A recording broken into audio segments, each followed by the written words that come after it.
पुंडलीकवरदा हरिविठ्ठल श्री ज्ञानदेव तुकाराम दत्तात्रेय जनार्दन स्वामी एकनाथ सद्गुरुनाथ महाराज की जय। माऊली ज्ञानेश्वर महाराज की जय। जगद्गुरु तुकाराम महाराज की जय। समर्थ आळकोजी महाराज की जय। तपोमूर्ती संत गाडगे महाराज की जय। राष्ट्रसंत तुकडोजी महाराज की जय। गुरुवर्य ऋषी संत घुसरकर महाराज की जय। सब साधु संतन की जय। भारत माता की जय। ओम नमस्ते अद्वितीयाय त्रिगुणात्मस्वरूपिणे अनंत कोटि ब्रह्मांड नायकाय परात्मने आनंदमानंदकरः प्रसन्नं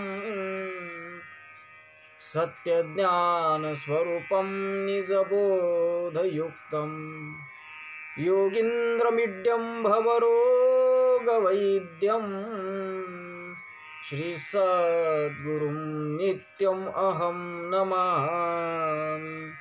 ज्ञानदेवं ज्ञानमूर्तिं साक्षात् प्रेमस्वरूपिणं नामदेवं दयामूर्तिं नाथं वन्दे पुनः पुनः।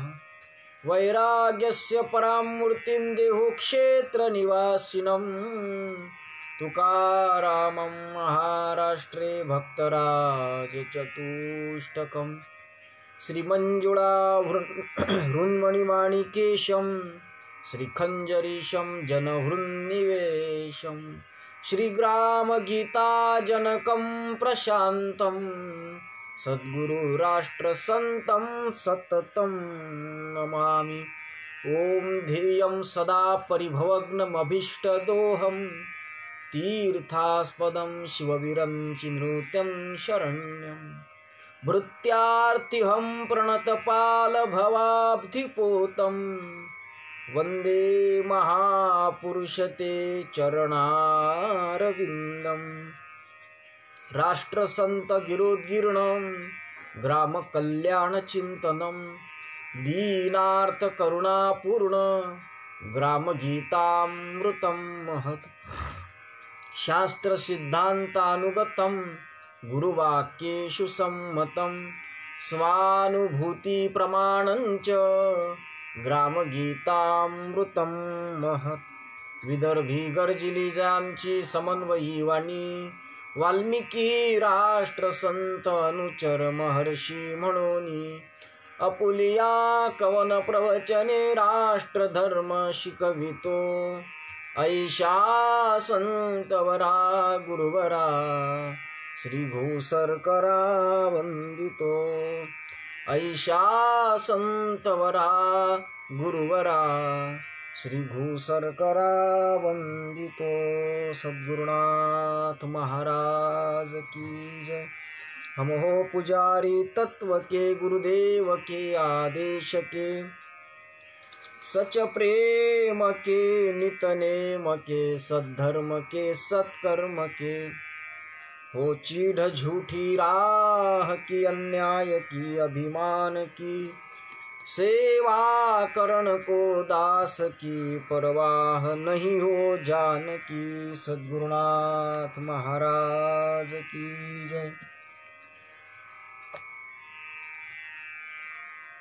परम पूजनीय श्री गुरुदेव आणि जगत सुवास विश्व माऊली ज्ञानेश्वर महाराज वेदांना लोकभाषेत आणणारे अधिकृत अधिकारी संत देहूकर जगद्गुरु संत श्री तुकाराम महाराज, प्रचार रत्न संत नामदेव महाराज, शांती ब्रह्मनाथ बाबा आदी करून सकल संत, सोबतच तपोमूर्ती संत गाडगे बाबा, मानवतेचे महान पुजारी ब्रह्मलीन वंदनीय राष्ट्रसंत श्री तुकडोजी महाराज, गुरुवर्य ऋषी संत घुसरकर महाराज, पूज्य आचार्य श्री गुरुजी आणि भगवत रूप श्रोतृगण सर्वांच्या पायाशी नतमस्तक होऊन आज आपण हे जे 17वं आपलं सत्र आहे या अष्टश्लोकी भागवताच्या चिंतनाचं, त्या चिंतनाकडे आपण वळत आहोत. सद्भाविक सज्जन हो, जवळजवळ 16-17 दिवसापासून आपण हे चिंतन करत आहोत. काल परम आदरणीय पुरुषोत्तम दादा बैसकर यांचं आपण एकनाथी भागवताचं चिंतनाच्या दृष्टीनं त्यांना दिवस दिल्यामुळे काल आपला या प्रवचनामध्ये खंड पडला होता आणि त्यामुळे काल आपण फार काही चिंतन करण्याचा प्रयत्न केला नाही. काल आपण थोडी गॅप दिली होती. आज पुन्हा मी तुमच्या सेवेकरिता सादर झालेलो आहोत. सद्भाविक सज्जन हो, परवाच्या दिवशीच्या प्रवचनामध्ये आपण यम नियमांचा विचार पाहिला होता. योगशास्त्र, पतंजली ऋषींचं त्या योगशास्त्राचा संबंध या प्रार्थना अष्टकाशी, पर्यायानं ग्रामगीतेशी कसा आहे, महाराजांच्या साहित्यामध्ये कसा आलेला आहे, त्याचं थोडक्यात चिंतन करण्याचा प्रयत्न केला. आणि आज हा जो यम नियम जो आहे, ह्या यम नियमांचा भाग टिकवून ठेवण्याकरिता जी अत्यंत आवश्यक बाब आहे, ती आवश्यक बाब म्हणजे दिनचर्या. दिनचर्येचा जो भाग आहे तो भाग अत्यंत महत्वाचा आहे. कारण जे यम नियम आपण परवाच्या प्रवचनामध्ये थोडक्यात अभ्यासण्याचा प्रयत्न केला की यम नियम काय आहेत, कसे आहेत, त्या यम नियमांचा जे वृद्धी करणारा किंवा टिकवणारा जे काही मूळ त्याच्या पाठीमागं जर असेल तर ते म्हणजे तुमची आमची सर्वांची असलेली सोज्वळ आणि सबळ अशा पद्धतीची दिनचर्या ही महत्वाची आहे. आणि म्हणून ग्रामगीतेमध्ये महाराजांनी सुद्धा सांगितलं आहे, मी बोलून गेलो, महाराजांनी स्पष्ट सांगितलं आहे की व्यक्ती व्हावया आदर्श सम्यक, पाहिजे दिनचर्याची सात्विक, सारे जीवन निरोगी सुरेख तरीच होईल गावाचे. म्हणून दिनचर्या हा महत्वाचा विषय आहे. दिनचर्या या शब्दाचा अर्थ सरळ आणि सोप्या भाषेत जर सांगायचा झाला तर दिन म्हणजे दिवस आणि चर्या म्हणजे चालणे, दिवसभर चालणे. दिवसभर जी चर हा धातू आहे, चर ह्या धातूला दिन लावून दिनचर्या असा शब्द प्रयोग तयार झालेला आहे. अर्थात चर म्हणजे चालणे किंवा वागणे, बोलणे याचा ज्याच्याशी संबंध येतो, आचार विचाराचा ज्याच्याशी संबंध येतो, त्या गोष्टी दिनचर्या, प्रत्येक दिवसाच्या आचरणाला, नियमाला दिनचर्या असं म्हणतात. पण ती दिनचर्या आदर्श असणं अतिशय महत्वाची आहे. आणि म्हणून सद्भाविक सज्जन हो, जीवनामध्ये जर दिनचर्या नसली तर तुमचं आमचं आरोग्य टिकून राहू शकत नाही. दिनचर्येचं तालतंत्र नसलं तर मनाला स्वास्थ्य लाभू शकत नाही. आणि मनाचं स्वास्थ्य जर नसलं तर तुमचं आरोग्य टिकून राहू शकत नाही. कारण आरोग्य आरोग्य आरोग्य या शब्दाची व्याख्या नेमकी काय आहे? आयुर्वेद, 4 वेदामध्ये आयुर्वेद नावाचा जो वेद आहे, त्या वेदानं केलेली जी आरोग्याची व्याख्या फार थोडक्यामध्ये त्यामध्ये एक सूत्र आलेलं आहे. आणि आरोग्याच्या दृष्टीनं त्याची व्याख्या करत असताना आयुर्वेद असं म्हणतो की प्रसन्नात्मेंद्रिय मनः स्वास्थ्य इति आरोग्य भिधीयते. अर्थात मन, इंद्रिय आणि आत्मा यांची प्रसन्नता ज्या स्वास्थ्याच्या माध्यमातून ज्याच्या माध्यमातून होते त्याला स्वास्थ्य वा आरोग्य अशा पद्धतीची संज्ञा प्राप्त होत असते. आणि म्हणून सद्भाविक सज्जन हो, तुमची दिनचर्या हे अतिशय महत्त्वाचा भाग आहे. आणि म्हणून त्यावर आमच्या साधू संतांनी कटाक्षानं आणि भर अशा स्वरूपाचा दिलेला दिसून येतो. अर्थातच तुमची जर दिनचर्या योग्य पद्धतीची नसली, तुमच्या दिनचर्येमध्ये जर ताळतंत्र अशा पद्धतीचं नसलं, तर जगद्गुरु राष्ट्रसंत तुकडोजी महाराजांनी ग्रामगीतेच्या जो 14वा अध्याय ग्रामगीतेमध्ये आलेला आहे, त्या ग्रामगीतेमधल्या 14व्या अध्यायाच्या 23व्या ओळीमध्ये 16व्या अध्यायाच्या 5व्या क्रमांकाच्या ओळीमध्ये महाराजांनी फार अशा पद्धतीचं चिंतन त्या संबंधानं मांडलं आहे की तुम्ही जर कदाचित तुमच्या आचारामध्ये स्वैराचार केला, आचार असावा तो सदाचार असावा, स्वैराचार असू नये. अर्थातच अनाचारस्तु मालिन्ये, अत्याचारस्तु मूर्खता, आचार विचार संयुक्तो सदाचार सउच्यते. अर्थात अनाचारस्तु मालिन्ये, जो आचारपथ आमच्या साधू संतांनी घालून दिलेला आहे तो न करणे ती मलिनता आहे. अनाचारस्तु मालिन्ये, अत्याचारस्तु मूर्खता, एखाद्या गोष्टीचा अति आचार करणे हे मूर्खाचं लक्षण आहे. परंतु आचार विचार संयुक्तो सदाचार सउच्यते, आचार विचारांचं मेलमिलाप करून जे आचरण केलं जात असते त्याला सदाचार ही संज्ञा प्राप्त होत असते. आणि म्हणून सद्भाविक सज्जन हो, सदाचार नसून स्वैराचार ज्याच्या जीवनामध्ये आहे, कारण स्वातंत्र्याच्या नावाखाली आता स्वैराचार करण्याची पद्धती सध्या चालू आहे, म्हणून स्वैराचार तुमच्या आमच्या जीवनामध्ये नसावा. स्वातंत्र्य प्रत्येकाला असलं पाहिजे, परंतु स्वैराचार मात्र असू नये. आणि स्वातंत्र्य आणि स्वैराचारामध्ये फार मोठी तफावत आहे. आणि तुमच्या जीवनामध्ये जर स्वैराचार असेल तर तुमचं इहलोकातलंच नव्हे तर परलोकातलं सुद्धा सुख नाश पावल्याशिवाय राहणार नाही. जगद्गुरु तुकडोजी महाराज ग्रामगीतेमध्ये सांगतात की स्वैराचार हीन विचार, राजस तामस आहार विहार, दिनचर्येत नाही ताळतंत्र, त्याचे इहपर सौख्य नाश. जगद्गुरु तुकडोजी महाराज सांगतात ज्याच्या जीवनामध्ये स्वैराचार असेल, ज्याच्या जीवनामध्ये विचारहीन जीवन असेल आणि हीन पद्धतीचा आहार विहार, सात्विक आहार विहार न ठेवता राजस किंवा तामस पद्धतीचा आहार विहार असेल किंवा तामसी लोकांची संगती असेल आणि दिनचर्येमध्ये जर ताळतंत्र नसेल तर तुमचं सर्वच प्रकारचं सुख नाश पावल्याशिवाय राहणार नाही. आणि म्हणून या दृष्टीनं आमच्या साधू संतांनी तुमच्या आमच्या जीवनामध्ये काही नियम घालून दिलेले आहेत, काही दिनचर्येच्या संबंधानं आखणी करून दिलेली आहे. आणि त्यानुसार जर तुमचं आमचं जीवन चालत असेल तरच सद्भाविक सज्जन हो, या भवसागरातून सहज गतीनं आपण तरुण जाऊ शकतो. आणि म्हणून दिनचर्या हा अत्यंत महत्त्वाचा विषय आहे. आणि त्या दिनचर्येचा मुख्य जर आधार कोणता असेल सज्जन हो, तर तुम्ही काय काय करावं. आणि त्या दिनचर्येत ताळतंत्र येण्याकरिता आमच्या ग्रंथांमध्ये सुद्धा काही विचार आलेले आहेत. श्रीमद भगवद्गीता हा जगतमान्य ग्रंथ आहे आणि तो ग्रंथ असं बोलून जातो गीतेच्या 6व्या अध्यायामध्ये, बहुतेक मला असं वाटतं की 16 की 17व्या नंबरचा एक श्लोक आहे. त्या श्लोकामध्ये भगवान कृष्ण सांगतात की युक्त आहार विहारस्य युक्त चेष्टस्य कर्मसु युक्त स्वप्नावबोधस्य योगो भवती दुःख. अर्थात युक्त आहार विहार आमचा असला पाहिजे. जगद्गुरु तुकोबार आहे त्या गोष्टीचं फार सुंदर अशा पद्धतीचं विवरण करतात की युक्त आहार विहार नेम इंद्रियासी सार, नसावी बासर निद्रा बहुभाषण.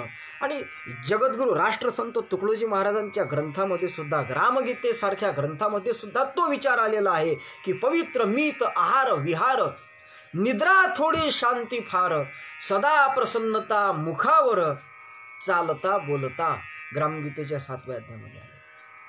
म्हणून हा भाग महत्त्वाचा आहे. युक्त आहार विहार आमच्या जीवनामध्ये असला पाहिजे. आम्ही किती जेवावं, किती झोपावं, किती वाजता उठावं, किती वाजता झोपावं, कोणासोबत किती बोलावं, काय करावं, या सगळ्या गोष्टीत नियमावली असली पाहिजे.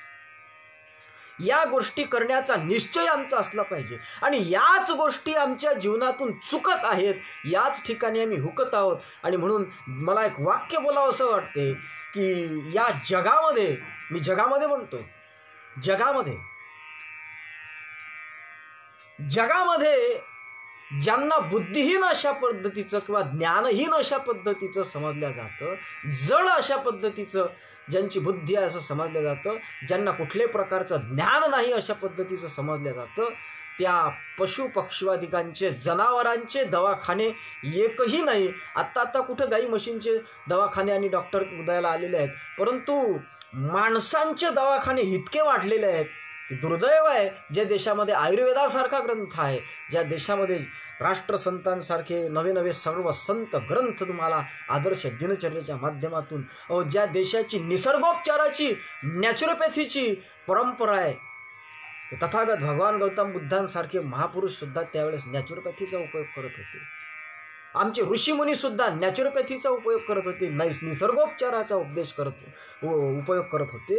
त्या देशामध्ये आज दवाखाने निर्माण झालेले आहेत. कशाचा परिणाम आहे? हा परिणाम आहे आमच्या दिनचर्येमध्ये ताळतंत्र नसल्याचा. आणि म्हणून आमच्या साधू संतांनी दिनचर्येच्या संबंधानं फार मोठं चिंतन आपल्या पुढे ठेवलेलं आहे. ज्ञानेश्वर महाराजांनी काय सुंदर वर्णन केलं या गीतेच्या श्लोकात. युक्त आहार विहारस्य युक्त चेष्टस्य कर्मसु युक्त स्वप्नावबोधस्य योगो भवती दुःखावह. त्याच्यावर सुंदर अशा पद्धतीनं ज्ञानेश्वर महाराज सांगतात की आहार तरी सेविजे, परी युक्तीचे नि मापे माविजे, क्रिया जात आचरिजे, तयाची स्थिती मितला बोली बोलीजे, मितला पाऊली चालीजे, निद्रेही मान दिजे, अवसरे एके, जागणे जरी जाहले तरी व्हावे ते मितले, येतुलेनी धातू साम्य संचले, असेल सहज. ज्ञानेश्वर महाराजांनी सुंदर वर्णन केलेलं आहे या ठिकाणी. आहार तरी सेविजे, तरी युक्तीचे नि मापे माविजे. तुमच्या दिनचर्येमध्ये जेवण असावं, पण ते जेवण किती असावं? युक्त आहार विहारस्य, युक्त आहार विहार नेम इंद्रियासी सार, जगद्गुरु तुकाराम महाराज. आणि म्हणून हे करत असताना, जेवण करत असताना किती करावं? महाराजांनी सुद्धा सांगितलं आहे की पवित्र मीत आहार विहार. पवित्र म्हणजे शुद्ध, सात्विक, आणि मीत म्हणजे थोडका, कमीत कमी आहार तुमच्या जीवनामध्ये असावा. आणि म्हणून जेवण सुद्धा अत्यंत महत्त्वाचा विषय आहे. कारण जेवण ही क्रिया जरी सोपी वाटत असली तरी युक्त आहार विहारस्य, आहार तरी सेविजे तरी युक्तीचे नि मापे माविजे. जेवण करत असताना जेवण ही क्रिया सोपी जरी वाटत असली तरी सुद्धा आमच्या संतांनी सांगितलंय की उदर भरणे नोहे जाणीजे यज्ञ कर्म. किंवा ते उदरभरण जरी असलं तरी उदरभरणे आहे, पण बुद्धी होण्याविषयी आलं. आणि म्हणून आमच्या आरोग्याच्या दृष्टीनं आमचं जेवण किती असावं? कारण जेवणावर सगळं तुमचं अवलंबून आहे.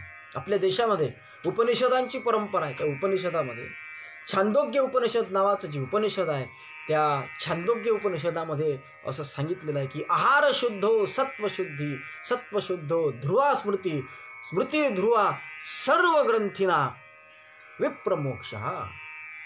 मोक्षापर्यंत जर पोहोचायचं असेल तर सर्वात महत्त्वाची गोष्ट ही आहे की शुद्ध सात्विक आहार तुमचा असावा. आणि म्हणून आहार घेत असताना महाराजांनी सुद्धा सांगितलं आहे की भोजन करो सात्विक ही, मीठा नहीं खट्टा नहीं, सब रस मिले, जो योग्य हो जो प्राप्त हो पावो. आणि म्हणून भगवान को अर्पण किए बिन अन्न ना सेवन करो, भोजन किए पर स्वास्थ्य को कुछ योग निद्रा भी करो. कितीतरी आमच्या संतांनी सांगून ठेवलं. कारण काहीही केव्हाही कुठेही खाणे, सप्त ही धातू कोप, कधी झोपणे कधी जागणे, आणि सप्त ही धातू कोपती त्याने येथे, असं ग्रामगीता सांगते. 7 प्रकारची धातू तुमच्या आमच्या शरीरामध्ये आहेत. रक्त, रस, मांस, अस्थि, हे 7 धातू आहेत. या 7 धातूमध्ये साम्यता असली पाहिजे. कशानं नष्ट होते तर तुमच्या दिनचर्येमध्ये जर ताळतंत्र नसलं तर तुम्ही काहीही केव्हाही कुठेही खाल्लं, झोपले कधीही जागले, याच्यात जर मग तुमच्या या दिनचर्या तुमचे हे 7ही प्रकारचे धातूचं जे स्थैर्य आहे ते नष्ट होतं आणि मग तुमच्या शरीरामध्ये रोग निर्माण होत असतात. अर्थातच पाप करणे, पाप म्हणजे कुमार्ग धरणे, यातलं पाप म्हणजे बिघाड करणे. तुम्ही तुमच्या दिनचर्येमध्ये बिघाड म्हणजे पाप केलं की तुका म्हणे पापे येती रोगाची या रूपे, ते पाप तुम्हाला रोगाच्या रूपात भोगावं लागते. आणि म्हणून जेवण करत असताना युक्त आहार विहारस्य, किती खावं इतकं खाऊ नये, बसते इतकं खावं. अर्थातच वैकुंठवासी घुसरकर महाराज एक दृष्टांत सांगत असत की काही लोक जेवणाची इतके स्वाद लोलूप असतात की जेवणाकरिता त्यांनी बनवलं, दोघांनी एक स्पर्धा लावली जेवणामध्ये की लाडू कोण जास्त खाऊन दाखवते. बुंदीचे लाडू होते, लाडू कोण जास्त खाऊन दाखवते. मग ते लाडू खायला लागले आणि जो लाडू जास्त खाईल त्याला बक्षीस देण्याचं ठरलं. म्हणजे लाडू खायला लागले, इतके खायला लागले की खात असताना एकानं 31 लाडू खाल्ले, एकानं 32 लाडू खाल्ले. ज्यानं 31 खाल्ले त्याला असं वाटलं त्यानं 32 खाल्ले, पण तो 31 लाडू खात असताना त्याचे लाडू इथपर्यंत सगळं येऊन पोहोचलं होतं. आता पुढे काय कसं खायचं हा मोठा प्रश्न त्याच्या पुढे निर्माण झाला होता. तेव्हा आता काय करावं म्हणून त्यानं 5 मिनिटाची सुट्टी मागितली, 10 मिनिटाची. डॉक्टरकडे गेला आणि डॉक्टरकडे गेल्यावर डॉक्टरला म्हणायला लागला, डॉक्टर साहेब भूक मला इथपर्यंत अशा पद्धतीचं मी खाल्ल्यामुळे काही त्रास होतात, काहीतरी उपाय सांगा. त्या डॉक्टरांनी सांगितलं की मी काही गोळ्या लिहून देतो आणि त्या गोळ्या तुम्ही घेऊन या होईल. त्यावेळेस तो त्या डॉक्टरला म्हणाला, डॉक्टर साहेब पोटामध्ये गोळी घेण्या इतकी जागा शिल्लक असती तर मी तुमच्याकडे कशा करता आलो असतो, एक लाडू नसता खाल्ला का. अर्थात इतकी स्वादलोलुपता आमच्या ठिकाणी असली तर आमच्या जीवनामध्ये 100 नाही 200% जीवनामध्ये आमच्या दुःख रोगाच्या रूपानं आल्या वाचून राहणार नाही. आणि म्हणून जेवण किती करावं. वाघभट्ट म्हणून फार मोठे आयुर्वेदाचे तत्व, त्यांचे एक फार मोठे आपले राजीवभाई दीक्षित सारखे लोक त्यांच्या नियमांचा फार मोठा प्रचार अशा पद्धतीचा करत होते. तिथे वाघभट्ट त्यांच्या जीवनातली कथा आहे. चरक संहिता नाम त्यांचे चरक ऋषी आहेत. आयुर्वेदिक जे लोक डॉक्टरकी करत असतील त्यांना कदाचित कल्पना असेल, MBBS करणाऱ्यांना, की चरक संहिता नामक एक फार सुंदर ग्रंथ आहे आरोग्याच्या दृष्टीनं. त्या चरक संहितेचे कर्ते जे आहेत ते चरक ऋषी वाघभट्ट, चरक ऋषींचे शिष्य. ते चरक ऋषी एकदा त्यांनी शिष्यांची परीक्षा घेण्याचा अशा पद्धतीचा विचार केला आणि काय झालं की आपण जे काही आपल्या शिष्यांना शिकवतोय ते खरोखर ते अंगीकारतात का, त्यांना ते समजतात का, ते पाहण्याकरता वाघभट्ट त्या चरक ऋषींनी असा विचार केला की कुठंतरी आपण आड जाऊन यांचं परीक्षण केलं पाहिजे. म्हणून ते कुठंतरी आडोशाला उभे राहिले आणि हे रस्त्यानं काही शिष्यमंडळी जात असताना त्याच्यामध्ये वाघभट्ट रस्त्यानं जात होते. ते जात असताना त्या चरक ऋषींनी कबुतराच्या आवाजामध्ये काही आवाज करून कोरुक कोरुक कोरुक अशा पद्धतीचा 3 वेळा आवाज करून प्रश्न विचारला. कोरुक कोरुक अर्थात कोण स्वस्थ आहे, कोण स्वस्थ आहे, कोण स्वस्थ आहे. परंतु त्याच्यावर कुठल्याही प्रकारचा प्रतिक्रिया आली नाही, कारण तो पक्षाचा आवाज आहे असं वाटल्यामुळे प्रतिक्रिया कोणी दिली नाही. पुन्हा त्यांनी प्रश्न कोरुक, त्यावर वाघभट्टांनी असं विचार केला की अशा पद्धतीचा याचा अर्थ संस्कृतामध्ये असा होतो की कोण स्वस्थ आहे, कोण स्वस्थ आहे. म्हणून चेष्टेनं त्यांनी उत्तर दिलं की हितभूक हितभूक हितभूक, याचा अर्थ योग्य खातो तो सुखी आहे. पुन्हा त्यांनी प्रश्न विचारला कोरुक कोरुक कोरुक, त्यावर त्यांनी उत्तर दिलं मितभूक मितभूक मितभूक, अर्थात जो कमी खाणार आहे तो सुखी आहे, जो कमी खातो तो सुखी आहे. अर्थात जो योग्य पदार्थ खातो तो सुखी आहे, जो कमी खातो तो सुखी आहे. आणि तिसऱ्यांदा पुन्हा विचारलं कोरुक कोरुक कोरुक, त्यावेळेस वाघभट्टांनी उत्तर दिलं होतं ऋतभूक ऋतभूक ऋतभूक, अर्थात पवित्र आणि ऋतूमध्ये जे जे योग्य पद्धतीचं जेवण मिळतं ते जेवण घेणे, अर्थात जो त्या पद्धतीचं जेवण घेत असतो तो सुखी आहे. कारण तथागत भगवान बुद्धांच्या जीवनामधला एक प्रसंग सांगून मी पुढे चालण्याचा प्रयत्न करतो. मगध देशामध्ये एक श्रोण नावाचा राजा होता आणि तो राजा अतिशय अशा पद्धतीचं विलासी जीवन जगत होता आणि मांस मदिरा म्हणजे हंडी मुंडी रंडी या सगळ्याच गोष्टी तो घेत होता. परंतु भगवान बुद्धांच्या उपदेशानं त्याच्या जीवनामध्ये थोडंफार काही परिवर्तन झालं आणि तो श्रोण राजा तथागत भगवान गौतम बुद्धांचा एक प्रकारचा आणि शिष्य अशा पद्धतीचा बनला आणि कडक उपोषण करायला लागला आणि ते विलास त्यानं सगळं सोडून दिलं. वैराग्य जीवन जगायला लागला आणि ते वैराग्यपर जीवन जगत असताना त्याला एक छंद होता, तो म्हणजे वीणावादन करण्याचा. तो वीणावादन करत होता. ते जेवण उपवासामुळे त्याचं शरीर इतकं पुरुष होऊन गेलं होतं की भयंकरच. त्यावेळेस एक दिवसचा प्रसंग तथागत भगवान गौतम बुद्ध त्यांच्या भेटी करता आले आणि ते अवस्था पाहून म्हणाले की तुम्ही फार कडक अशा पद्धतीची उपवास करत आहे आणि शरीराला अशा पद्धतीची पीडा देत आहात आणि तुम्हाला नेमकं साध्य काय करायचं आहे. त्यावर ते म्हणाले की मला निर्विकल्प समाधी प्राप्त करून घ्यायची आहे. त्यावेळेस तथागत भगवान गौतम बुद्ध म्हणाले की समाधी ही तनावर नाही तर मनावर अवलंबून आहे. आपण वीणा वाजवत आहात, त्या वीणाच्या तारा जर जास्त ताणल्या गेल्या तर त्या तुटण्याची शक्यता असते आणि विण्याच्या तारा जर त्या योग्य पद्धतीनं ताणल्या गेल्या नाही, सैल सोडल्या गेल्या तर त्या तुम्हाला योग्य पद्धतीचा स्वर देऊ शकत नाहीत. त्याचप्रमाणे जास्त जर तुम्ही अन्न खात असाल तर ते सुद्धा तुमच्यासाठी अपायकारक आहे आणि कमी खात असाल तेही सुद्धा तुमच्या दृष्टीनं घातक आहे. म्हणून अन्न खात असताना कसं खावं, किती खावं, तर अन्न खात असताना सुद्धा तुमच्या योग्य भुकेनुसार तुमच्या प्रकृतीनुसार तुम्ही आहार घेतला पाहिजे आणि योग्य पद्धतीचा आहार अति घेऊ नये आणि एकदम कमीही घेऊ नये. या मध्यम मार्ग अवलंबन करून तुम्ही योग्य पद्धतीचा आहार घ्या. आहार घ्यावा कशा करतात ज्ञानेश्वर महाराज सांगतात. आणि अंगा बळ यावे ना तरी क्षुधा जावे, का जिभेचे पुरवावे मनोरथ, भोजन करिता विखी तया तिही ते न लेखी. मग काय करावं तर आहार मिती संतोषी माप नसुये. ज्ञानेश्वर महाराज म्हणतात 3 प्रकार सांगितले ज्ञानेश्वर महाराजांनी. ज्ञानेश्वर महाराज म्हणतात की अंगा बळ यावे, अंगामध्ये बळ यावं म्हणून अन्न खावं का नाही. ना तरी क्षुधा जावे, भूक गेली पाहिजे म्हणून खावं का, की जिभेचे चोचले पुरवण्याकरिता. कारण खात असताना आटून आटून केला रवा, भाजून भाजून केला रवा, आटून आटून केला खवा, खाताना जीभ करी वाहवा आणि पोट जाई कामातून, अशीच अवस्था होत असेल तर ते योग्य नाही. म्हणून भोजन करिता विखी. ज्ञानेश्वर महाराज ज्यावेळेस तुम्ही जेवण करता त्यावेळेस या तिही ते न लेखी, या 3ही गोष्टींचा त्याग करून आहारी मित्त संतोषी मापन सुये.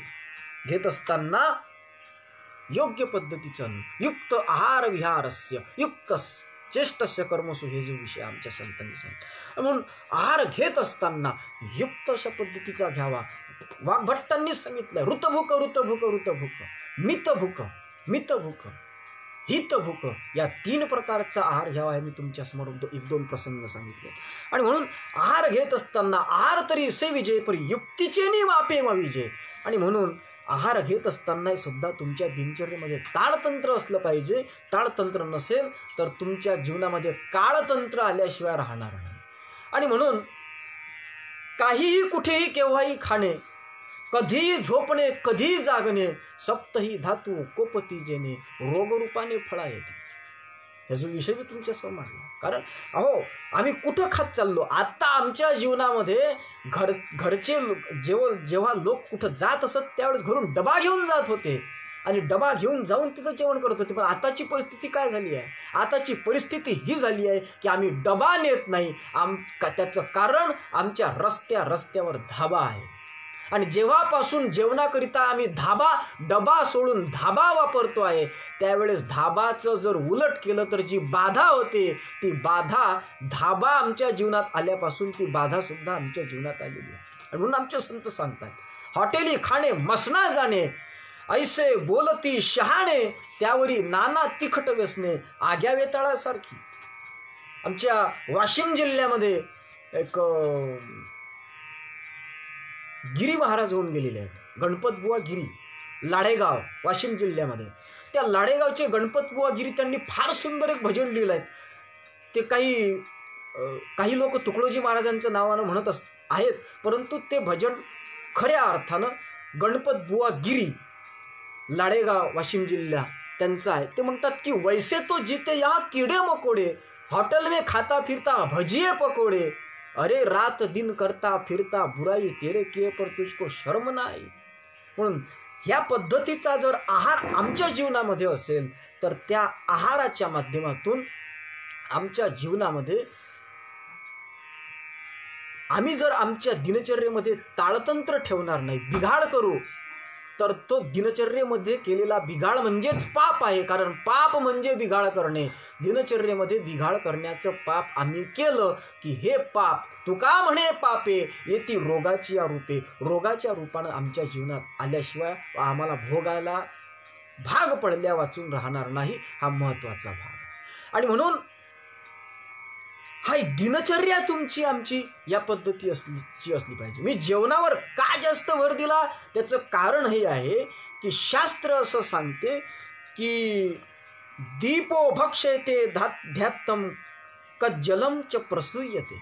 अर्थात दिव्यामध्ये अंधार खाणारा जो दिवा आहे, दिवा अंधार खाऊन टाकतो आणि तुम्हाला प्रकाश देतो, परंतु तो काजळच ओकणार आहे. त्यातून दिव्याच्या वातीवर जर तुम्ही हात लावला तर तुमच्या बोटाला सुद्धा काळं काळं लागून येत असतो. अर्थात या सगळ्या गोष्टींचं अर्थात महाराजांनी स्पष्ट सांगितलं आहे या ग्रामगीतेमध्ये की भोजना करावे औषधची, नेहमी सात्विक अन्नची खावे, साधे ताजे भाजीपाले बरवे, दूध दही आपुल्या परी सेवावे, भोजना करावी औषधाची. औषधासारखं आम्ही जेवण घेतलं पाहिजे. आणि तेच ज्ञानेश्वर महाराजांनी सांगितलं आहे. तेच आमचे जगद्गुरु तुकाराम महाराज सांगतात की युक्त आहार विहार, नेम इंद्रियाशी सार, नसावी बासर, निद्रा बहु भाषण. आणि म्हणून या पद्धतीनं आमची दिनचर्या असली पाहिजे. कारण दिनचर्या जर नसली तर मी मगाशीच्या वेळी बोलून गेलो की आहार विहार जर व्यवस्थित नसला तर इहपर सौख्य नाशल्याशिवाय राहत नाही. ग्रामगीता सांगते की स्वैराचार हीन विचार, राजस तामस आहार विहार, दिनचर्येत नाही ताळतंत्र, त्याचे इहपर सौख्य नाशे. त्याचं इहलोकातलं तर नसलं परलोकातलंही सुद्धा सौख्य नाशल्याशिवाय राहत नाही. आणि म्हणून अति निद्राधिकांनी आरोग्य नि गृहस्थिती ही बिघडल्या वाचून राहत नाही, मग तो भाग्यवान सुद्धा ठरू शकतो. आणि म्हणून या पद्धतीनं आपण सर्व सद्भाविक सज्जनांनी त्याचं चिंतन करणं आवश्यक आहे. आणि म्हणून राष्ट्रसंत तुकडोजी महाराजांनी त्याच्याकरता सरळ आणि सोपा एक उपाय अशा पद्धतीचा सांगितलेला आहे की पवित्र मीत आहार विहार, निद्रा थोडी शांती फार, सदा प्रसन्नता मुखावर, चालता बोलता कालही ही मूवी आपण परवा दिवशी चिंतनात घेतली होती. या पद्धतीनं तुमची दिनचर्या असली पाहिजे. कारण ही जर तुमच्या जीवनामध्ये नसेल तर तुमचं सगळं ताळतंत्र बिघडल्या वाचून राहतं. आणि म्हणून आमच्या ज्ञानेश्वर महाराजांनी काय सुंदर वर्णन केलं या ओव्यांच्या माध्यमातून की आहार तरी सेविजे तर युक्तीचे नि मापे माविजे, क्रिया जाता आचरिजे तयाची स्थिती. आणि म्हणून मितला बोली बोलीजे, मितला पाऊली चालीजे, निद्रे ते मानू दिजे अवसरे एके. एकच वेळ झोपलं पाहिजे. शास्त्र सांगते दिवसा रात्रीच झोप घेतली पाहिजे. दिवसाची झोप ही मरणप्राय दुःख देणारी असते. म्हणून जगद्गुरु राष्ट्रसंत तुकडोजी महाराज भंग गाथेमध्ये म्हणतात की दिवसा झोपणे तया ते मरण. दिवसा झोपणं म्हणजे मरण आहे. जसा मुर्दा पडलेला आहे तसं म्हणजे दुपारचं झोप. म्हणून झोपत असताना सुद्धा झोप किती घ्यावी, निद्रा थोडी शांती फार. दुपारी जेवणानंतर. आणि म्हणून आहार घेत असताना कुठला घ्यावा, त्या आहाराचा किती परिणाम होत असतो. जगद्गुरु राष्ट्रसंत तुकडोजी महाराजांनी त्या आहाराच्या संबंधानं या ग्रामगीतेमध्ये इतका सुंदर अशा पद्धतीचा आणि विचार मांडलेला आहे. काय काय लोक खाण्याच्या संबंधानं कोणी खाद्य रोग करी, कोणी खाद्य भोग करी. अशा पद्धतीनं महाराजांनी चिंतन ग्रामगीतेमध्ये मांडले. ग्रामगीतेचा 14वा अध्याय ग्राम आरोग्य चक्रधर स्वामींना समर्पित केलेला वाचून काढा एकदा, म्हणजे तुमच्या लक्षात येईल. अहो काय काय लोक खातील. अहो काही जीव चून खडीही खाती, काही मांस किडे भक्षती, परंतु त्याची स्वभाव प्रकृती त्याची परी राहील. भगवद्गीतेमध्ये अन्नाच्या संबंधानं 3 प्रकारचे आणि अन्न सांगितले आहे. राजस, तामस आणि सात्विक अशा पद्धतीचे गीतेच्या 17व्या अध्यायामध्ये 8वा, 9वा आणि 10वा श्लोक पाहून घ्या तुम्ही. त्याच्यामध्ये फार सुंदर पद्धतीनं या अन्नाच्या संबंधीने विचार आले. आणि म्हणून महाराज म्हणतात की मद्य मांसाहार करती कोणी, विकार बुद्धी वाढे मनवानी, आणि भल तैसे रोग जाती लागुनी, सांसर्गिक आदी. सांसर्गिक रोग चिकुनगुनियासारखे कशाच्या माध्यमातून, याच्याच माध्यमातून येतात. त्या ज्या प्राण्याचा आम्ही मांस खातो त्याच्यामध्ये जर कदाचित त्या रोगाचा प्रादुर्भाव असेल तर ते अन्न आम्ही शिजवून खात असू तर आमच्यावर तरी काय कुठला योग्य चांगल्या अशा पद्धतीचा परिणाम होणार. आणि म्हणून तुमच्या शरीरामध्ये जे तुम्ही अन्न खात असता हे तो निश्चितची आहे. खाद्य रस रक्त उत्पन्न होय. सुश्रुत संहिता नामक संस्कृतामध्ये फार मोठा आरोग्याच्या संबंधानं ग्रंथ आहे. सुश्रुत ऋषी ज्यांनी या जगामध्ये पहिली प्लॅस्टिक सर्जरी केली होती आणि आयुर्वेदाच्या माध्यमातून प्लॅस्टिक सर्जरीचं, निसर्गोपचाराच्या माध्यमातून प्लॅस्टिक सर्जरीचं ज्यांनी संशोधन करून पहिली प्लॅस्टिक सर्जरी ज्यांनी केली होती ते सुश्रुत ऋषी. आमच्या वैदिक परंपरेमध्ये आमचे जे ऋषीमुनी होऊन गेले आहेत त्यांना अज्ञानी अशा पद्धतीचं समजलं जाते किंवा विज्ञान विरोधी असं समजलं जाते. त्या विज्ञान विरोधी समजणाऱ्या अर्धवटांना मी सांगू इच्छितो की आमच्या ग्रंथांमध्ये सुद्धा या सर्व पद्धतीचा विषय आलेला आहे. आणि म्हणून सुश्रुत संहिता नामक जो काही ग्रंथ अशा पद्धतीचा आहे त्या ग्रंथामध्ये रसाद रक्तो ततो मासम मासम मेद प्रजायते आणि मेदस्थिही ततो मज्जा मज्जायाम शुक्र संभवा, अशा पद्धतीनं त्या सुश्रुत संहितेमध्ये वर्णन आलेलं आहे. आणि त्याचंच वर्णन जगद्गुरु राष्ट्रसंत तुकडोजी महाराजांनी त्यांच्या ग्रामगीतेमध्ये केलं आहे की रक्ता हे तो निश्चितची आहे. खाद्य रस रक्त उत्पन्न होय, रक्तापासून मांस मेद वीर्य निसंशय होती शरीर. परंतु हे खात असताना तुम्ही अन्न ज्या पद्धतीनं खात असता, जैसे ज्याचे रक्त गुण तैसे विचार देत होती स्फुरण, क्रूर शूर मंद बुद्धिमान रक्त मिश्रणे दिसतात. कारण ग्रामगीतेमध्ये माझ्या चिंतनानुसार, आमच्या गुरुजींच्या चिंतनानुसार जवळजवळ ग्रामगीतेमध्ये संस्काराचे 6 प्रकार आलेले आहेत. त्या संस्काराच्या 6 प्रकारामध्ये ग्रामगीतेच्या 14व्या अध्यायामध्ये 5 प्रकार आलेले आहेत आणि एक 6वा प्रकार मला वाटते प्रारब्धवाद, प्रारब्धवाद अध्यायामध्ये किंवा तो प्रकृती पुरुषाचं चिंतन मांडलेला जीवन कला अशा काहीतरी अध्यायामध्ये आलेला आहे. 5 संस्कार म्हणजे कोणते आहेत तर काही अनुवांशिक गुण येती, काही रक्तरेताची मिश्र संमती, काही खाण्यापिण्याचेही होती संस्कार आणि काही संगतीचे वळण लागे, काही भूमिपात्रे काही परिणाम जागे, काही प्रयत्नशीलतेचे धागे वळविती जीवा. या प्रकारचे 5 संस्कार आलेले आहेत. काही अनुवांशिक संस्कार आहे, आईवडिलांकडून येत असतात, रक्तरेतांची मिश्र संगती.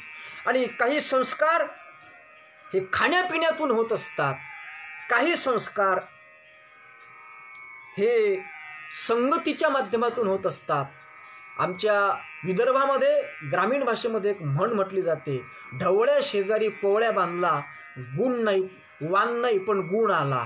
अर्थात संगतीच्या माध्यमातून सुद्धा संस्कार होत असतात.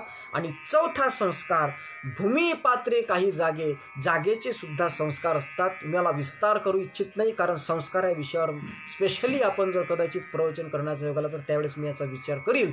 पण जागेच्या माध्यमातून सुद्धा संस्कार होत असतात. इतिहासामध्ये त्याचे पुरावे आहेत. मी तिकडे न वळता पाचवा संस्कार जो आहे तो पाचवा संस्कार आहे प्रयत्न संस्कार. प्रयत्नाच्या माध्यमातून सुद्धा वाल्या कोळ्यासारखा एक खून करणारा वा एक तुच्छ क्रिया करणारा मानव सुद्धा वाल्मिक ऋषीसारखा होऊन जातो. आणि केले रामायण रामाआधी किंवा कोळ्याची कीर्ती झाली गहन, केले रामायण रामाआधी इतकी ज्याची कीर्ती वर्णन आमचे संत करतात ते वाल्मिक ऋषी. की नमो वाल्मिका राम कीर्ती ध्वजा तू, स्वकाव्य सुखी नित्य केली प्रजा तू, तुझ्या चित्तीच्या रामराज्या पुनीता, जगी निर्मिण्या जन्मली ग्रामगीता. असं ज्याचं वर्णन साहित्य रत्नांसारखे संत करतात ते वाल्मिक ऋषी होऊ शकतात ते प्रयत्न संस्कारातून. आणि सहावा संस्कार जो आहे तो पूर्वसंस्कार. काही संस्कार पूर्वजन्मीचे ग्रामगीतेमध्ये ओवी आलेली आहे. असे 6 प्रकारचे संस्कार आहेत. त्यामध्ये अन्न संस्कार हा मुख्य संस्कार आहे. आणि म्हणून अन्न तुम्ही ज्या पद्धतीचं खात असता त्याचा तुमच्यावर परिणाम होत असतो. ग्रामगीता सांगते की उत्तम रक्ताचे असावे शरीर, तरी अन्नही उत्तमची खावे सुंदर, बाष्कळ खाता मेंदू इंद्रियावर बाष्कळताची येईल. आणि म्हणून तुमच्या मनावर जो परिणाम होत असतो तो तुमच्या अन्नाचा होत असतो. जैसे खावे अन्न तैसे होई मन. आणि मनाचा परिणाम तुमच्या तनावर होऊन तुमच्याकडून जर काही दुर्गुण, दुर्व्यसन, दुराचारी, दुष्कृत्य घडत असतील तर तो तुम्ही खाल्लेल्या अन्नाचाच परिपाक आहे. म्हणून अन्न कसं खावं, किती खावं, कधी खावं याच्यावरच 2-3 प्रवचन होऊ शकतात. कसं खावं, पवित्र खावं, कधी खावं, भूक पोटात असेल तेव्हा खावं, कधी खाऊ नये, एकादशीच्या दिवशी जो खाईल अन्न सुकर होऊन विष्ठा भक्षी जगद्गुरु तुकाराम महाराज. कधी खाऊ नये अन्न, अधिक न घ्यावा एकही घास, जेणे नशीब येई उपवास. अर्थात पोट भरलेलं असल्यानंतर खाऊ नये. अन्न कधी खाऊ नये, संध्याकाळी खाऊ नये. कारण 4 गोष्टी शास्त्रानं सांगितल्या संध्याकाळी करू नये. चत्वारी खलु कर्माणि संध्याकाले विवर्जयेत, आहारम मैथुनम निद्रा स्वाध्यायम च चतुर्थकम. संध्याकाळच्या वेळेला झोपू नये, संध्याकाळच्या वेळेला जेवण करू नये, संध्याकाळच्या वेळेला मैथून करू नये, संध्याकाळच्या वेळेला निद्रा घेऊ नये, स्वाध्याय करू नये. म्हणून कधी खावं अन्न, ज्या वेळेस वाढणार महाभारतासारखं शास्त्र तुम्हाला आम्हाला सांगून जाते. ज्यावेळेस भगवान कृष्ण दुर्योधनाकडे शिष्टाई करण्याकरता जातात त्यावेळेस तिथं पंचपक्वान्नाचा बेत असतो आणि त्यावेळेस तो भगवान कृष्णाला म्हणतो तुम्ही जेवण करून जा. त्यावेळेस तो दुर्योधनाला भगवान कृष्ण सांगतात, त्या महाभारतातली नीती आहे की ज्या वेळेस खाणाऱ्याच्या पोटात भूक नाही आणि वाढणाऱ्याच्या मनात प्रेम नाही त्या ठिकाणचं अन्न खाऊ नये. म्हणून अन्न हा संस्कार आहे. कारण उदर भरणे नोहे जाणे जे यज्ञ कर्म. किती पवित्रता त्या अन्नाच्या बाबतीत दिलेली आहे. अन्नाच्या ग्रहण करण्याच्या वेळेस श्लोक म्हणण्याचा प्रघात आहे. ब्रह्मार्पणम ब्रह्म हवी ब्रह्माग्नो ब्रह्मणाहुतम ब्रह्मैव तेन गंतव्यम ब्रह्मकर्म समाधी. आणि म्हणून पचाम्यन्यम चतुर्विधम 4 प्रकारचं अन्न पचवणं हे सुद्धा भगवंताचं कार्य तुमच्या आमच्या शरीरामध्ये होत असते. हा एक यज्ञ आहे आणि तो यज्ञासारखा केला जावा. म्हणून जेवण करत असतानाही सुद्धा राष्ट्रसंत तुकडोजी महाराज म्हणतात की घास घेत असताना सुद्धा करावे, घास त्याचं परीक्षण करावं की घास घेत असताना आमच्याकडून किती नामस्मरण होत आहे. वाचा अभंगगाथा तुकडोजी महाराजांचा त्याच्यामध्ये लिहून आहे. आणि म्हणून आमच्या जीवनामध्ये या पद्धतीनं सगळा विचार असला पाहिजे. म्हणून मांसाहार तथागत भगवान बुद्धांसारख्यांनी सुद्धा मांसाहाराचा त्याग करायला सांगितला. पंचशील वाचून काळात म्हणजे लक्षात येईल. असा एक पंथ, असा एक संप्रदाय दाखवा. अहो कुराण न वाचताच कुराणावर बोट आपण दाखवतो. आमचे समर्थ रामदास म्हणतात की ग्रंथ न वाचता पूर्ण ठेवी तयावरी दूषण, तो जाण एक मूर्ख. अर्थात मूर्खाचं लक्षण आहे ग्रंथ पूर्ण न अभ्यासता त्याच्यावर दूषण लावणे. अहो कुराण वाचलेत का आम्ही? कुराणामध्ये लिहिलं आहे. कुणाला शंका असेल तर विश्वशांतियोग नामक तुकडोजी महाराजांचा ग्रंथ आहे, त्याच्यामध्ये त्याचा उल्लेख आलेला आहे पहिल्याच पानावर. महात्मा पैगंबर असं म्हणतात की सर्वांनी एकत्रित 8 दिवसातून 1 दिवस तरी एका ठिकाणी यायला पाहिजे आणि एका ठिकाणी येऊन ईश्वराचं स्मरण करावं. मग शुक्रवार त्यांनी नेमून दिलेला आहे. आणि रक्तपादात पातादी मांसाहारादी दोष हरले पाहिजेत असं स्पष्ट कुराणमध्ये लिहिलं आहे. स्वाद लोलुपते पोटी किंवा त्या पुराणामध्ये काही भेसळ करून जर कदाचित कुणी मांसाहार करण्याचं समर्थन करत असतील तर ते अज्ञ आहेत, ते मूर्ख आहेत. आणि म्हणून एकही पंथ, एकही धर्म, एकही संप्रदाय या भारतामध्ये नाही, जगामध्ये असा निर्माण झाला नाही की त्यांनी मांसाहाराला प्राधान्य दिलं आहे, व्यभिचाराला प्राधान्य दिलं आहे. म्हणून तुमची दिनचर्या या पद्धतीची असली पाहिजे. आणि म्हणून जेवणावरच जास्त बोलणं होत आहे, म्हणून आपण तो भाग थोडासा आटोक्यात आणून घेऊ. आणि शास्त्रानं जी आम्हाला दिनचर्या नेमून दिलेली आहे, ग्रामगीतेमध्ये 14व्या अध्यायामध्ये इतकी सुंदर अशा पद्धतीची दिनचर्या दिलेली आहे की त्या दिनचर्येचं जर पालन केलं तर मी राष्ट्रसंतांच्या पायाची शपथ घेऊन सांगतो की तुम्हाला दवाखान्यात जाण्याची गरज पडणार नाही. तुम्ही औषधांची गरजची नुरे शरीरी ग्रामगीतेनं स्पष्ट सांगितलं आहे. औषधाची गरजच तुम्हाला भासणार नाही ज्यावेळेस तुम्ही अशा पद्धतीचा आणि दिनचर्या तुम्ही जर सांभाळली तर. राष्ट्रसंत काय किती जगद्गुरू राष्ट्रसंतांनी किती ऐसा अभ्यास जडल्यावरी आरोग्य भाग्य नांदेल घरी, औषधाची गरजची नुरे शरीरी, इतकं राष्ट्रसंत तुकडोजी महाराजांनी छाती ठोकपणे तुमच्या आमच्यासमोर हा विषय मांडला. म्हणून आमची दिनचर्या प्रातस्मरणापासून सुरू होते. राष्ट्रसंत तुकडोजी महाराजांनी एवढी सुंदर अशा पद्धतीची दिनचर्या यांच्या आणि स्फूर्तितरंग नामक ग्रंथामध्ये अशा पद्धतीची लिहून ठेवली आहे. कारण प्रातःकाळची आरोग्यदायी हवा, सदा सर्वदा मानवते जीवा, प्रसन्नता देई ऋतू ते दवा, सर्व प्राणी मात्राशी. म्हणून आमच्या भारतीय संस्कृतीमध्ये कोणताही पंथ असो, त्या पंथामध्ये वारकरी संप्रदाय जरी असला तरी ब्रह्ममुहूर्तावर उठून उठा जागे व्हारे आता, स्मरण करा पंढरीनाथा, भावे चरणी ठेवा माथा, चुकती व्यथा जन्माच्या, उठा उठा साधू संत, साधा आपुले हित, उठा पांडुरंगा, अशा पद्धतीचा काकडा करण्याची जी प्रथा आहे, कशा करतात याच्याच करतात. आणि म्हणून राष्ट्रसंत तुकडोजी महाराजांनी इतकी सुंदर अशा पद्धतीची दिनचर्या सांगितली की उठा अतिच पहाटे, उठतची प्रभूशी स्मरा, करा हृदयी प्रार्थना, प्रभून दोष लाभो करा. गमो दिवस हा असा, कृतयुगी जसा हो तसा, आम्ही तुझीच लेकरे तव कृपे तुझा आसरा. अर्थात उठल्याबरोबर प्रातस्मरण म्हणजे नवीन स्फूर्ती, उठताच प्रातस्मरण करावे आसनस्थानी ग्रामगीता बोलते. आणि महाराज म्हणतात की उठा अतिच पहाटे, अति पहाटे उठा आणि उठल्याबरोबर प्रातस्मरण करा. कारण प्रातस्मरण म्हणजे नवीन स्फूर्ती, उगवत्या दिवशी व्हाया प्रगती, उत्तम कार्य घडावे पूर्ण गती, म्हणून प्रार्थना देवाची. याच्याकरता प्रातस्मरण असलं पाहिजे. त्या प्रातस्मरणाच्या माध्यमातून तुमच्यामध्ये नवीन स्फूर्ती अशा पद्धतीची निर्माण झाल्या वाचून राहते.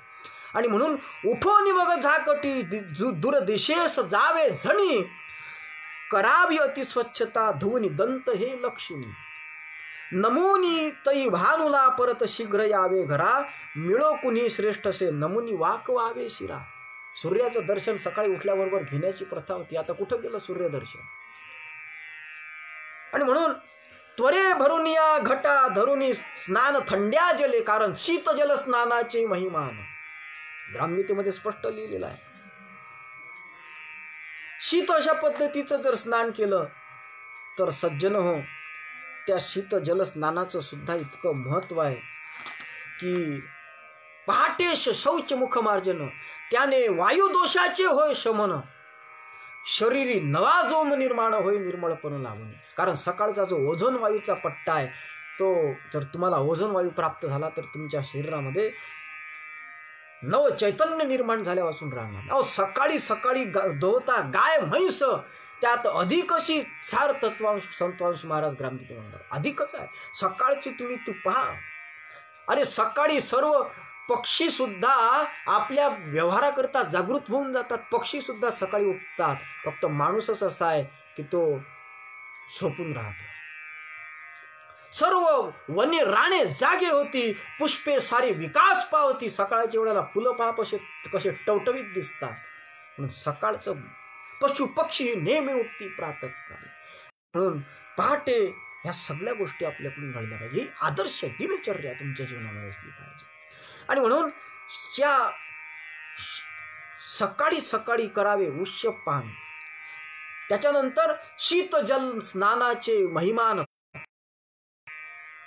किती थोर आहे, किती थोर आहे ते तत्व, ते तेने त्वचा शक्ती जागे थोर. तुमच्या शपथ घेऊन लिहून देतो मी तुम्हाला की तुम्ही जर आंघोळ करत असताना थंड पाणी वापरलं, आंघोळ करत असताना थंड पाणी वापरलं तर तुमच्या जीवनामध्ये कधीच तुम्हाला त्वचेचा रोग होऊ शकत नाही. कारण त्वचा शक्ती जागे, त्वचेचा संबंधाने या ठिकाणी विचार आलेला आहे. आणि शीत जल स्नानाचं जे महिमान आहे ते महिमान अतिशय महत्त्वाचं आहे. कारण मेंदूचा भाग थंड राहिला तरीच बुद्धीचा उत्कर्ष झाला, ऐसा अनुभव आला. कितीतरी जाणत्या लोकांना हा ग्रामगीतेचा संदेश आहे. आणि ग्रामगीतेचाच नाही तर सज्जन हो, आयुर्वेदामध्ये जो सुश्रुत संहिता नामक एक भाग आलेला आहे त्या सुश्रुत संहितेचा सुद्धा हाच निष्कर्ष आहे की उष्णेन शिरसः स्नानं महितं चक्षुषा सदा, शीतेन शिरसः स्नानं चक्षुप्यमिती आणि चक्षुप्यमिती निविष्यत. अर्थात तुम्ही जर उष्ण पाण्यानं स्नान केलं तर तुमच्या डोळ्यावर वा शरीरावरही सुद्धा फार वाईट अशा पद्धतीचा परिणाम होण्याची शक्यता आहे. आणि तुम्ही जर शीत जलानं स्नान केलं, थंड पाण्यानं स्नान केलं तर मग तुमच्या शरीराला आरोग्य मिळणार आहे. हे आरोग्यशास्त्र सुद्धा तुमच्या समोर सांगते. आणि तोच सिद्धांत राष्ट्रसंत तुकडोजी महाराजांनी सांगितला. कारण उष्ण पाण्याने स्नान करणे म्हणजे तो बिमाराची समजणे आणि ऐशी सवय नेहमी लावणे हानिकारक दे असे. आणि म्हणून थंड पाण्यानं आंघोळ करा. आणि मग दुजे बहुत स्वच्छते जरी जुने तरी नेसणे, चांगले कपडे घाला. आणि मग बसोनी सहजासनी भ्रुकुटी शोभवा चंदने. आणि मग आंघोळ झाल्यानंतर कपाळावर गंध लावलं पाहिजे, चंदन लावलं पाहिजे, जे जे काही आपल्या पद्धतीनुसार असेल त्या पद्धतीनं सोपस्कार केले पाहिजे. आणि म्हणून न बोलता कुणासवेही शुभग्रंथ वाचणे, मने करुणी अर्थ ही त्वरित बोध घ्यावा म्हणे. आदर्श दिनचर्या याच्यामध्ये महाराजांनी सांगितलं. सूर्यनमस्कार करा अशा पद्धतीनं कितीतरी. गावामध्ये मंदिर असतील तर महाराज म्हणतात की शिवादी हनुमंत मंदिर जाऊनी एक निघोनी जावे जणी, मंदिरातून दर्शन करून या. या पद्धतीची आदर्श दिनचर्या तुमच्या आमच्या जीवनामध्ये असली पाहिजे. काय आदर्श दिनचर्या ग्रामगीतेने सुद्धा मांडलेली आहे. म्हणून या पद्धतीची जर आमची दिनचर्या असली, नंतर जेवण करावं, जेवण करत असताना ईश्वराचं स्मरण करावं. स्नान करत असताना सुद्धा स्नानाचे काही प्रकार पाळलेले आहेत.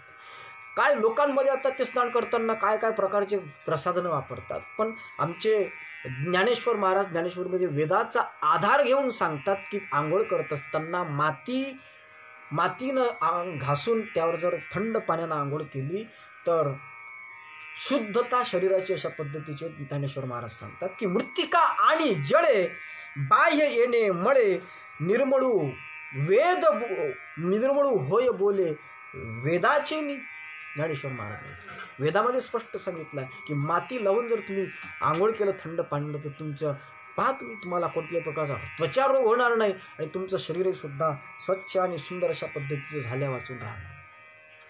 या पद्धतीची दिनचर्या. पण ते आंघोळ करत असताना सुद्धा त्याचे काही प्रकार पाडलेले आहेत. ब्रह्मस्नान आहे, देवस्नान आहे, ऋषी स्नान आहे. माणसासारखं केलं तर ते मानव स्नान आहे. आणि खाणं पिणं नाश्ता बिश्ता करून 10, 11, 12 वाजता जर करत असाल तर ते दानव स्नान म्हणून घोषित केलेलं आहे. म्हणून आंघोळ करत असताना सुद्धा काही नियम हे पाळले पाहिजेत. या सगळ्या जर नियम तुम्ही पाळल्या. आणि दुसरी गोष्ट अशी आहे की यात संस्काराचा भाग होत असतो. हा जो नित्य नियम आहे, झोपत असताना सुद्धा सेवा मंडळामध्ये एक प्रथा आहे. नींद हो सुख की हमें आरोग्य जीवन प्राप्त हो अशा पद्धतीची निद्रापूर्व प्रार्थना म्हणून राष्ट्रवंदना म्हणून झोपण्याची प्रथा आहे. शोकांतिक आहे की या दिनचर्येचं पालन सेवा मंडळाचे लोक अशा पद्धतीचे करत नाहीत.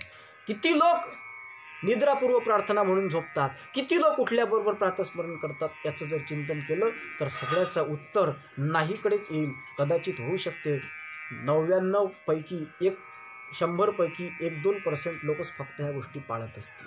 आणि म्हणून आदर्श दिनचर्येच्या संबंधानं मी काय बोलावं. राष्ट्रसंत तुकडोजी महाराजांचं एक भजन तुम्ही वाचून काढा म्हणजे संपूर्ण आदर्श दिनचर्या तुमच्या डोळ्यासमोर उभी राहिल्या वाचून राहणार नाही. ते भजन म्हणजे व्हा पवित्र आपुल्या देही, या विना मार्ग कुणी नाही शांतीचा. हे भजन तुम्ही डोळ्यापुढे आणून पहा. आणि म्हणून या सगळ्या गोष्टी करण्याकरिता काय होते की दिवसामधून 5 वेळेस तुमच्या मनावर दृढ संस्कार होत असतात आणि मनावर झालेल्या दृढ संस्कारांचा परिणाम हा तुमच्या आरोग्यावर होत असतो किंवा तुमच्या चलनवलनावर, तुमच्या सगळ्या क्रियेवर होत असतो. ते 5 गोष्टी कोणत्या त्या ग्रामगीतेनं सांगितल्या आहे की निद्रेची या आदी अंती, दिवस रात्रीच्या संधी प्रती, आणि भोजन समयी जे संकल्प होती ते बनती दृढ संस्कार. 5 वेळेसचे संकल्प दृढ संस्काराच्या रूपानं फळाला येत असतात. निद्रेची या आधी अर्थात झोपण्याच्या वेळेस तुम्ही ईश्वर स्मरण करत जर झोपले तर ते संस्कार तुमच्यावर होत असतात. कारण तुमच्या जागृतीचा आणि सुषुप्तीचा जो संबंध आहे तो अनन्यसाधारण आहे. जागृतीमध्ये जे स्मरण झालं त्याचे संस्कार सुषुप्तीमध्ये आणि सुषुप्तीमधले संस्कार जागृतीच्या माध्यमातून प्रकट होत असतात. तो अध्यात्माचा विषय आहे आणि तो फार सखोलात मी नेणार नाही, माझा वेळही सुद्धा आता संपत आलेला आहे. म्हणून निद्रेची आधी आणि अंती म्हणजे निद्रा संपल्यानंतर, म्हणजे झोपण्याच्या अगोदर आणि झोपेच्या नंतर जे संकल्प केले जात असतात ते 2 प्रकारचे संकल्प. आणि तिसरं निद्रेची आधी अंती, दिवस रात्रीच्या संधी प्रती, ज्यावेळेस सूर्य पूर्ण निघालेला नसतो आणि चंद्र पूर्ण मावळलेला नसतो ती एक संधी. आणि दुसरी संधी ज्यावेळेस आपण प्रार्थना करत असतो त्यावेळेस सूर्य पूर्ण मावळलेला नाही आणि चंद्र पूर्ण उगवलेला नाही, ती जी संधी स्थिती आहे त्या संधी स्थितीमध्ये दिवस रात्रीच्या संधी प्रती आणि भोजन समयी जे संकल्प होती आणि जेवण करत असताना जे संकल्प होत असतात ते संकल्प दृढ संस्काराच्या रूपानं बनत असतात. आणि म्हणून गुरुदेव सेवा मंडळामध्ये सकाळच्या जेवणाच्या वेळेस गीतेचा 12वा अध्याय आणि रात्रीच्या जेवणाच्या वेळेस गीतेचा 15वा अध्याय म्हणण्याचा प्रघात आहे, असं अखिल भारतीय गुरुदेव सेवा मंडळाच्या आणि प्रचार मार्गदर्शिकेमध्ये नमूद केलेलं आहे. त्या पद्धतीनं सेवा मंडळाचे लोक करत नाही, ही शोकांतिका आहे. हे जगद्गुरू राष्ट्रसंत तुकडोजी महाराजांचं दुर्दैव म्हणावं की या लोकांचं दुर्दैव म्हणावं यात शंका आहे. आणि म्हणून या पद्धतीनं आम्ही संस्कार 5 संस्कार असतात आणि या संस्कारातूनच तुमचं आमचं जीवन घडत असते.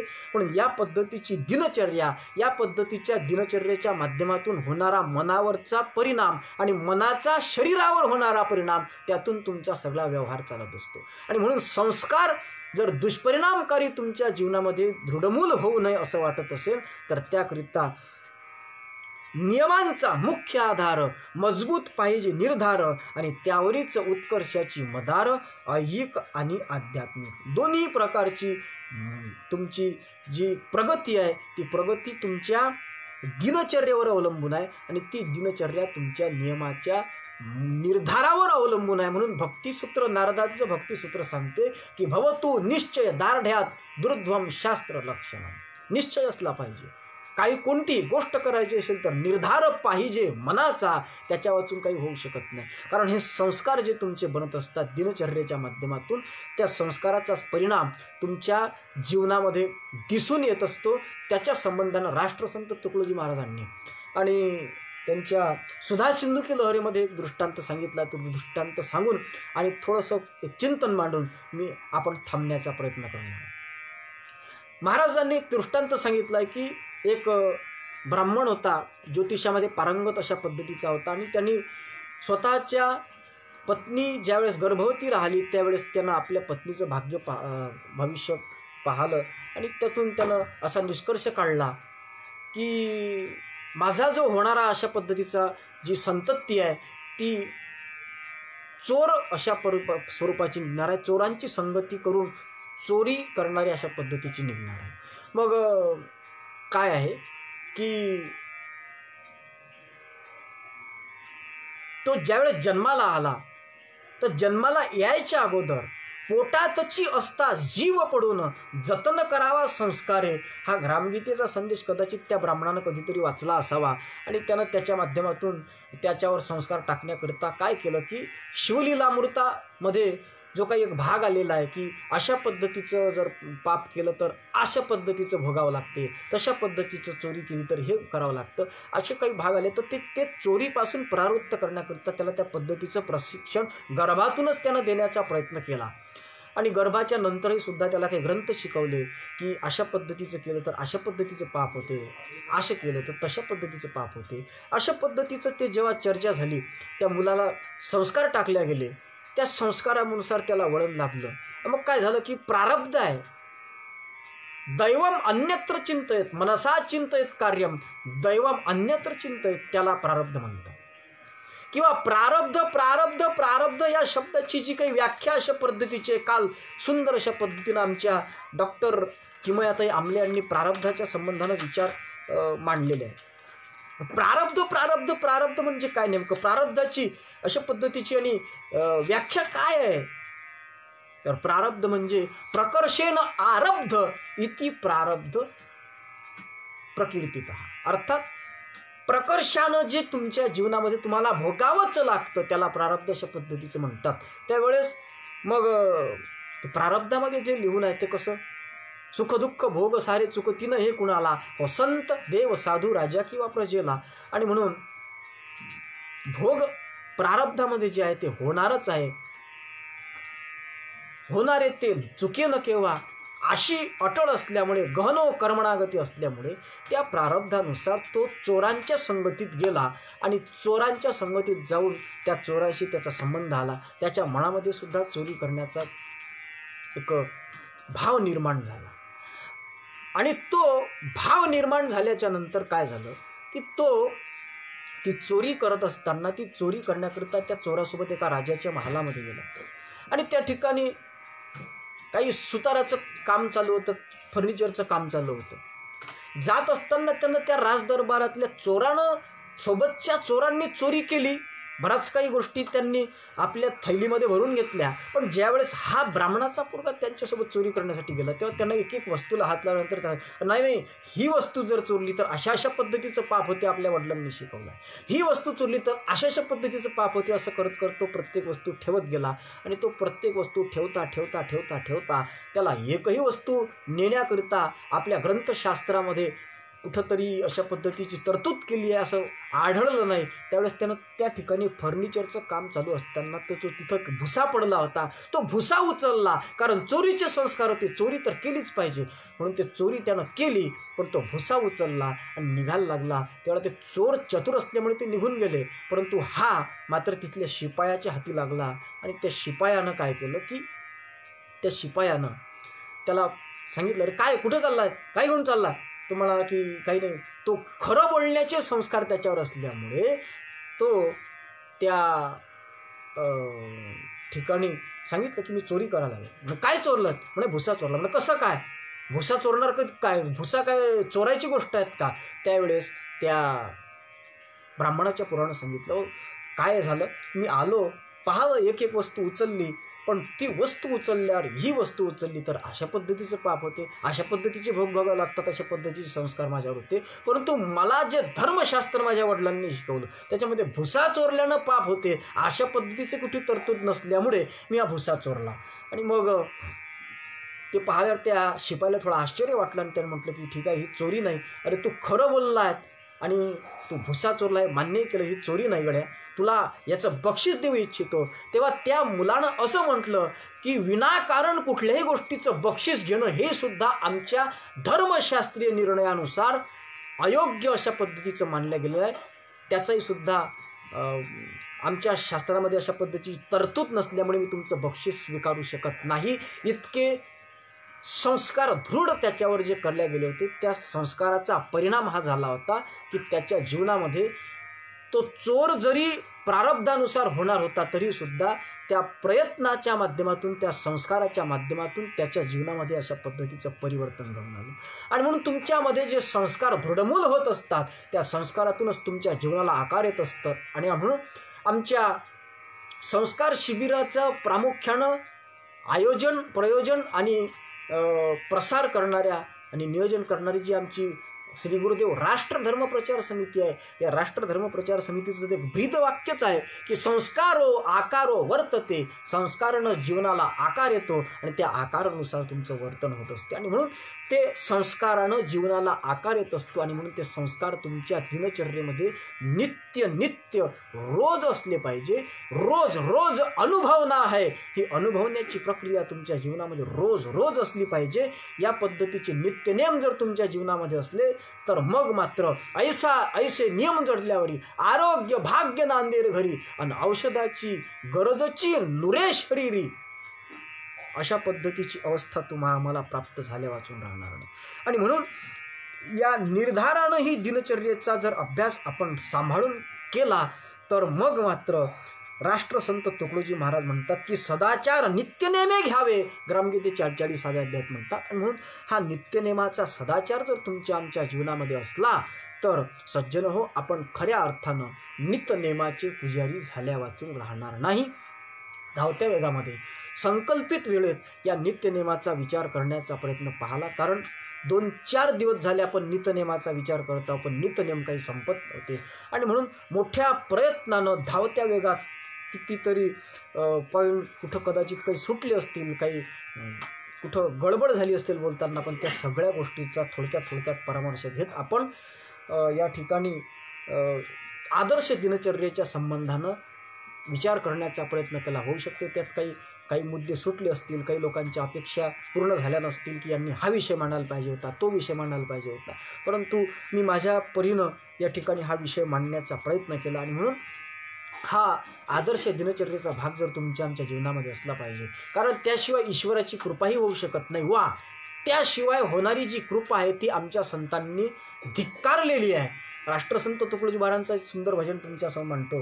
मला म्हणतात की माझे सुंदर जीवन पाहोनी त्या प्रभूची दया हो झनी, असे असू दे माझ्यावर ईश्वराची दया व्हावी, पण ती मी केलेल्या भजनामुळे नाही, मी केलेल्या कीर्तनामुळे नाही, प्रवचनामुळे नाही, पूजेमुळे नाही, अभिषेकामुळे नाही, ग्रंथवाचनामुळे नाही, तर ती माझ्यावर त्या परमात्म्याची कृपा व्हावी, प्रभूची दया व्हावी. पण कशा माध्यमातून? तर माझे सुंदर जीवन पाहून, माझं सुंदर जीवन पाहून व्हावी, माझं वरपंग पाहून. कारण तुका म्हणे नको वरपंग देवा, घ्यावी माझी सेवा भावशुद्ध. तुकाराम महाराज सुद्धा ते सांगतात की शुद्ध भावातून केलेली सेवा घेतल्या जावी देवा, वरपंगावर तुम्ही माझ्या भाडून जाऊन माझ्यावर दया करू नका.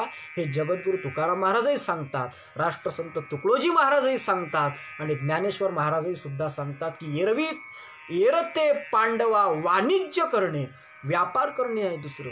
आणि म्हणून या पद्धतीचं सुंदर जीवन पाहून आमच्या प्रभूची, कसं सुंदर जीवन, तब ब्रह्ममुहूर्ती उठतो मी, प्रभू स्मरण मनी करतो मी, स्नान करून ध्याना लागी रोज मंदिरी बसतो मी. आणि या पद्धतीचं जीवन पाहून त्या प्रभूची कृपा हो जणी, या पद्धतीची अपेक्षा आमच्या संतांची असल्यामुळे आम्ही नित्यनेमाचे पुजारी व्हावं, एवढ्याकरिता राष्ट्रसंत तुकडोजी महाराज म्हणतात की हम हो पुजारी तत्व के, गुरुदेव के आदेश के, सच्च प्रेम के, नित्यनेम के. आणि उद्याचा आपला भाग आहे सद्धर्म के. आता मी नित्यनेमाचे पुजारी झालो की हे जे नित्यनेम आहे, हे सात्विक आचार आहे, चांगली वागणूक आहे आणि आदर्श स्वरूपाची दिनचर्या आहे. हे सगळं आदर्श जीवनाचा पाया जरी असला तरीही सुद्धा व्यवहारामध्ये जर आम्ही कसंही राहत असू तर ते मात्र घातक ठरल्या वाचून राहणार नाही. आणि म्हणून त्याच्याकरिता आमच्या जीवनामध्ये सद्धर्माची वागणूक असणं आवश्यक आहे. आणि तो सद्धर्म नेमका कसा आहे त्या दृष्टीनं चिंतन करण्याचा प्रयत्न आपण उद्या करणार आहोत.